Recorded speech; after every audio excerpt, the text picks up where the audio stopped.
Hello दोस्तों, welcome. इस video में निर्देशांक ज्यामिति इसकी तीसरी एक्सरसाइज करेंगे 3.3। इसमें दो क्वेश्चन है, हम दोनों क्वेश्चन करेंगे इस एक्सरसाइज में। पहला क्वेश्चन है कि इसमें हमें ये पॉइंट्स दिए हैं और हमें बताना है कि ये जो पॉइंट है ये कौन से चतुर्थांश में है। ये पहला चतुर्थांश है, ये दूसरा है, ये तीसरा है और ये चौथा चतुर्थांश है। First quadrant, second quadrant, third quadrant, fourth quadrant. तो आपको बताना है कि इनमें से कौन सा किस चतुर्थांश में है। तो देखो, पहली बात तो यह है कि अगर आपको ये नहीं दिया हो बना के और आपके पास बस ये नंबर हैं तो कैसे पता करेंगे। तो इसके लिए आप एक टेक्निक इस्तेमाल कर सकते हैं। मैंने आपको पिछले वीडियो में भी समझाया था कि देखो, आपको इतना तो पता होना चाहिए कि ये वाली लाइन x की है और ये वाली लाइन y की है।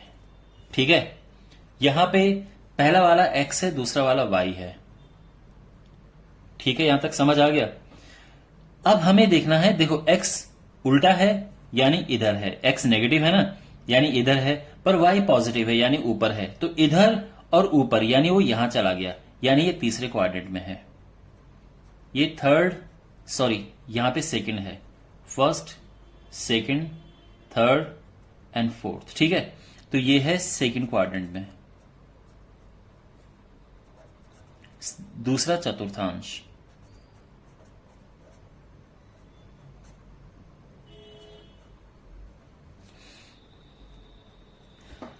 अब जो 3-1 है इसके बारे में देखते हैं कहां है।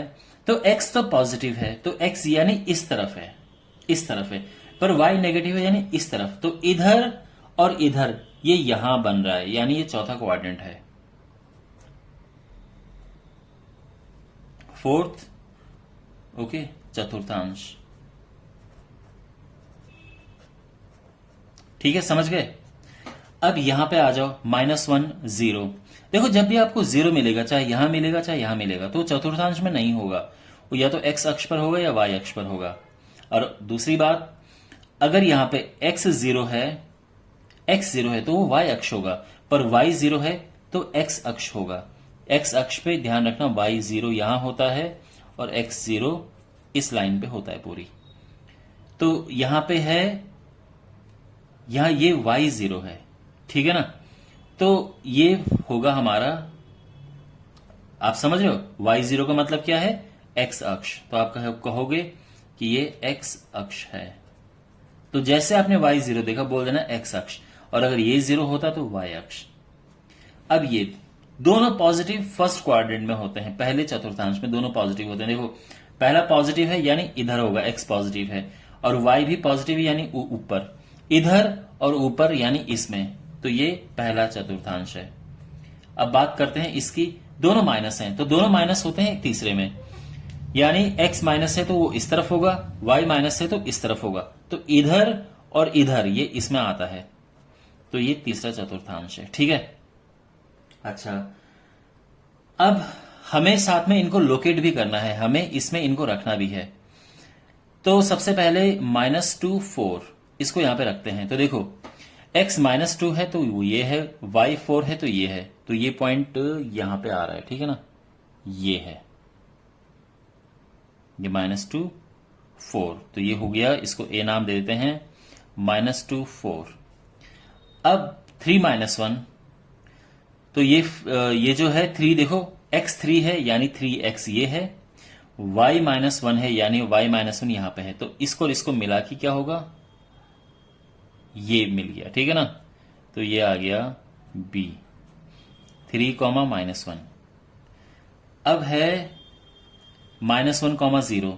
देखो यहां पे y 0 है तो ये x अक्ष पे है, तो ये पॉइंट ये है c, -1, 0। ठीक है, अब ये है d। तो d में 1 और 2, x1 है यानी x1 है, y2 है यानी y2 है, तो इनको ये, ठीक है, d। तो ये है 1, 2। और अब है ये फिफ्थ यानी -3, -5। तो x -3 है यानी x -3 ये है, y -5 है या y लाइन ये है तो -5 ये है। इसको मिला के कहां पे बन रहा है, ये तो ये जो पॉइंट है ये ई पॉइंट है, -3 -5। ओके, तो अब आप देख सकते हैं हमने सत्यापित वेरीफाई भी कर दिया है, यानी जांच कर ली है कि जो हमने ये लिखा है बिल्कुल सही है। पहला वाला सेकंड क्वाड्रेंट में है तो यहां पे देख लिया, जो बी है वो चौथे में है तो बी फोर्थ क्वाड्रेंट में है, ये आ गया। ठीक है, इसी तरह से हमने ये जांच कर ली, वेरीफाई कर लिया है। तो आई होप आपको ये समझ आया होगा। कोई डाउट हो पूछना। और अब मैं इसका सेकंड क्वेश्चन करता हूं। इस क्वेश्चन में हमारे पास कुछ पॉइंट्स हैं और उन पॉइंट्स को हमें यहां पे लोकेट करना है, बस इतना ही काम है। तो सबसे पहले हमारे पास है -2 8। आप देख सकते हैं x -2 है, y 8 है, तो वो पॉइंट कहां पे होगा? देखो x -2 इधर है और y 8 इधर है, तो ये और ये इसका यहां पे आ जाएगा। तो ये बन गया है। ठीक है ना, आप चाहे इसको ज्वाइन करो ऐसे, या नहीं भी करोगे तो भी चल जाएगा। अगर आपके पास ग्राफ पेपर मिलेगा तो उसमें ये सब नहीं होगा, आपको ऐसा करने की जरूरत नहीं पड़ेगी। ग्राफ पेपर में आपको ये लाइन पहले से ही होती है। ठीक है, तो ये हमें मिल गया पहला पॉइंट, ये है -2, 8। दूसरा पॉइंट है -1 7। -1 यानी x -1 है, y 7 है, तो ये हो गया यहां पे। ठीक है ना, तो ये हो गया -1, 7। ठीक है, फिर तीसरा पॉइंट है 0 एंड -1.25। तो x 0 है, तो x 0 हमेशा y एक्सिस पे होता है। ठीक है ना, यानी x 0 इस लाइन पे होता है।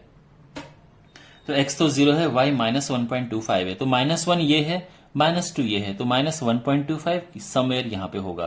तो ये क्या पॉइंट हुआ? x तो 0 है, -1.25। ध्यान रखना यहां पे ये 0 -1.25 है, तो जैसे ही आप ये x 0 देखें, समझ जाना कि ये y एक्सिस पे बन रहा है यहां पे। ठीक है, और अगर यहां 0 हो तो इधर बनता है। अब अगला पॉइंट है 1, 3। तो 1 x 1 है, y 3 है, तो वो पॉइंट ये हो गया है। ठीक है, आप चाहो तो ऐसे मिला दो इन्हें, और चाहो तो इसकी जरूरत है नहीं, ये पॉइंट D हो गया है। और चलो D भी रहने दो, सीधे लिख दो 1, 3। एंड फाइनली हमारे पास है 3, -1 x3 y -1, तो ये पॉइंट हो गया ये वाला। ठीक है, 3, -1 ये। तो आई होप आपको सब समझ आ गया होगा। ओके, तो इस एक्सरसाइज में बस इतने ही थे, 2 ही क्वेश्चन थे। एंड कोई भी डाउट हो तो कमेंट बॉक्स में पूछना, and I will be happy to answer your questions. Thanks for watching and see you.